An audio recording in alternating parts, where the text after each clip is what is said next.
Здравствуйте, дорогие друзья! Я рада вас приветствовать на моем канале. Сегодня в данном видео я украшаю вот такой 3D торт-букет. Украшать я его буду белково-заварным кремом, итальянской меренгой. Украшать его буду самыми простыми и доступными кондитерскими насадками. Покажу, как сделать вот такую обертку у него без особого выравнивания здесь. То есть справиться с такой техникой даже новичок. И в принципе здесь ничего сложного нет, главное понять принцип. Все покажу и расскажу в данном видео. Сборку этого букета я показывала в предыдущем видео. Ссылочку на то видео я вам оставлю в инфобоксе под данным видео. Наношу сейчас крем шпателем, просто крем белково-заварной. Я его окрасила в нежно-розовый тон. Слегка розовенький он такой у меня. Наношу без кондитерского мешка, просто шпателем, аккуратно распределяю. Выравнивается белково-заварной крем только при помощи кипяченой воды. Просто шпателем до гладкости его выровнять невозможно, поэтому всегда используем охлажденную кипяченую воду для этого. Крем будет тянуться без воды за шпателем, то есть кто новичок, даже не пытайтесь этого сделать. Переднюю часть торта я тоже покрываю белково-заварным кремом. Ни в коем случае я эту часть не выравниваю потом при помощи воды. Мне нужна будет здесь именно вот такая шероховатая поверхность, чтобы цветы впоследствии держались очень хорошо на ней. Я слегка выровняла всю поверхность торта просто мокрым шпателем, смочив его в кипяченой воде. И начинаю наносить вот такие полосы. Это я вам просто показываю, какой консистенции должен быть крем для нанесения в качестве вот этой вот обертки. Этого делать не нужно, это просто я вам показываю консистенцию крема. Здесь я смешала каплю бордового и коричневого гелевого пищевого красителя и также смешала его с этим розовым кремом. Буквально 3 столовые ложки крема я брала, белково-заварного вот этого розового, и по чайной ложечке добавляла туда кипяченой воды. Буквально несколько ложечек чайных понадобится кипяченой воды для того, чтобы крем достиг вот этой консистенции. И наношу, слегка беру на шпатель этого крема, уже разноцветного, скажем так, и делаю вот такие вот полосы. И получается у нас такая, как бы в современном стиле, обертка у букета. Ничего выравнивать, как вы видите, здесь не нужно. Делается это все просто и быстро. И получается в современном стиле такая обертка. Сейчас все излишки крема убираю с подложки. Убираются они лучше всего одноразовым бумажным кухонным полотенцем. Не оставляет тогда никаких разводов. Делаю вот такую вот как бы веревочку, которой перевязан сам букет. Для этого я беру белый крем, беру насадку роза здесь 1 сантиметр на выходе и делаю вот такое вот незамысловатое плетение. Ничего лишнего, то есть помпезного я здесь не делаю. В таком современном стиле делаю эту обертку. Вообще весь торт мне нужно было выдержать вот в этих тонах, чтобы все эти тона соответствовали цвету подложки. Здесь я вставляю стебли, я сделала их заранее, эти палочки из мастики, эвкалипта, других цветов, то есть коричневый, каштановый такой у меня здесь идет, фисташковый тон. Это все заранее нужно высушить и просто вставлять туда. И начинаю делать розы. Вот здесь у меня насадка роза изогнутая, я ее сделала более узкой уже давно при помощи плоскогубцев. Цвет у меня здесь был каштаново-коричневый у красителя.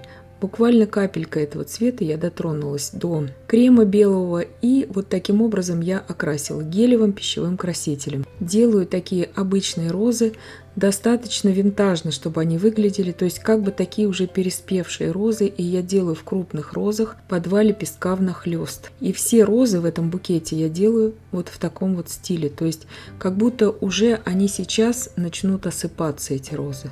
То есть винтажно-осеннее что-то такое, но опять же выдержанное не в красках осени, не в таких вот кричащих тонах, а вот нежных таких вот пастельных винтажных каких-то тонах, приглушенных. Видите, по 2 лепестка делаю внахлёст, и кажется, что эта роза такая вот, она уже как бы переспевшая, что ли, скажем так, перестоявшая. Делаю вот таких 8 штук, обязательно делаем и большие, и маленькие розы. Делаю 5 штук вот из такой большой насадки розы. Здесь у меня насадка номер 128 роза. Тоже я ее сделала уже давно, более узкой при помощи плоскогубцев. Делаю 2 таких крупных розы. Цвет у меня коралловый, То есть каплю красного красителя я взяла и каплю коричневого. И получился вот такой нежный тон.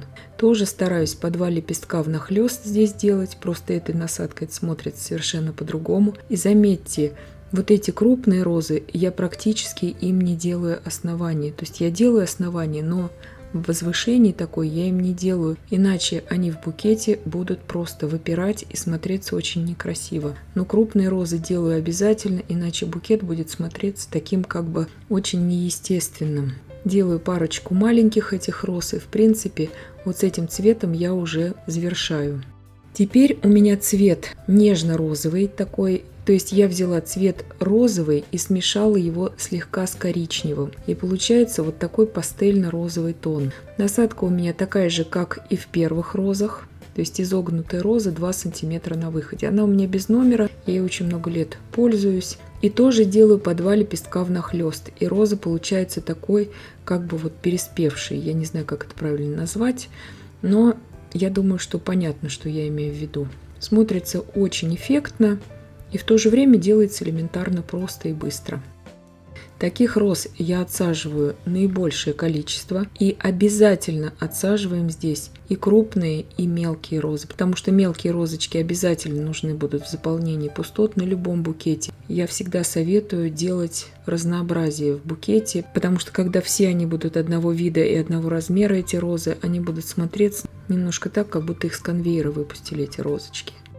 Завершаю уже здесь изготовление роз. И смотрите, розы делаются проще всего из всех цветов. И экономится время очень хорошо. Главное здесь соблюдать принцип, когда мы их выставляем уже на торт. Подложку обязательно делаем так, чтобы было хорошее у нас расстояние вот для того, чтобы расположить все эти розы, чтобы они у нас не выпирали из-за подложки, иначе они у вас просто потом сломаются, и это будет очень обидно. Располагаю все эти розы вот в таком порядке. Здесь главное, чтобы не было параллельных линий, чтобы постоянно вот это контролировать. И так все получится. И заметьте, я их просто отсаживаю на эту поверхность. Они прекрасно будут держаться.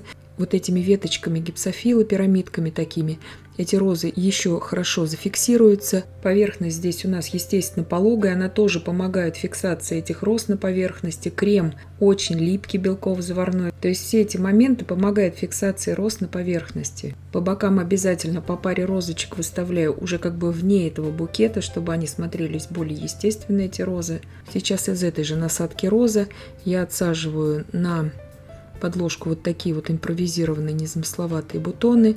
Гипсофилу я делаю сейчас насадку, у меня 8 мм открытая звездочка. Делаю, заполняю все пустоты. И эти пирамидки гипсофилы, они будут очень хорошо держать всю эту композицию, технически я имею в виду. И насадкой 4 мм открытая звездочка, просто белым кремом, я делаю так называемые цветочки в этой гипсофилы. Цвет у меня здесь просто листовой зеленый, вот этих пирамидок. А листья я отсаживаю уже фисташковым зеленым цветом. Здесь у меня кондитерская насадка номер 70, листик, цвет фисташковый, 1 см на выходе. И заранее я изготовила вот такие листочки эвкалипта. Делаются они элементарно, просто и быстро из мастики. То есть я брала большую кондитерскую насадку, ее основанием, я делала кружочки, потом сразу же утончала пальчиками вот эти вот краешки листочков, сворачивала их, так высушивала и потом припудрила просто уже бордовой такой пыльцой для цветов. Листьями эвкалипта я здесь тоже не увлекаюсь, они должны тоже присутствовать выборочно в букете. Но я думаю, это и так понятно. Главное, чтобы они были у вас заранее приготовлены и высушены. Цвет я беру обычно такой изумрудный, есть такой цвет красителя, смешиваю его с черным, и получается эвкалиптовый цвет. Также я заранее изготавливаю в разных цветах вот такие так называемые ягодки из мастики, то есть такие шарики я делаю. Здесь я их сделала для этого торта нежно-розового цвета. Скатываю просто шарик, и в центре я делаю такое углубление просто деревянной шпажкой. И получаются вот такие как бы ягодки. Делается элементарно, просто и быстро. Их можно заранее изготовить, можно иметь во всех тонах сразу и под разные торты их использовать. И в принципе торт у меня уже готов. То есть торт делается не так уже сложно. Ставлю еще 3 бабочки на этот торт. Торт у меня получился сам торт 34 на 24 сантиметра, это его длина и ширина. Торт рассчитан примерно на 25 порций, внутри торт Марс. Сборку торта можно посмотреть в предыдущем видео. Белков заварного крема на украшение этого торта у меня ушло из расчета порции на 250 грамм белка. Как приготовить сам белков заварной крем, итальянскую меренгу, есть 3 подробнейших видео на моем канале. Ссылки на все эти видео я вам оставлю в описании к данному видео в инфобоксе. И я надеюсь, что видео было полезным и познавательным. Подписывайтесь на мой канал, ставьте лайки, пишите комментарии. Я всем желаю больших успехов и до встречи в новых видео.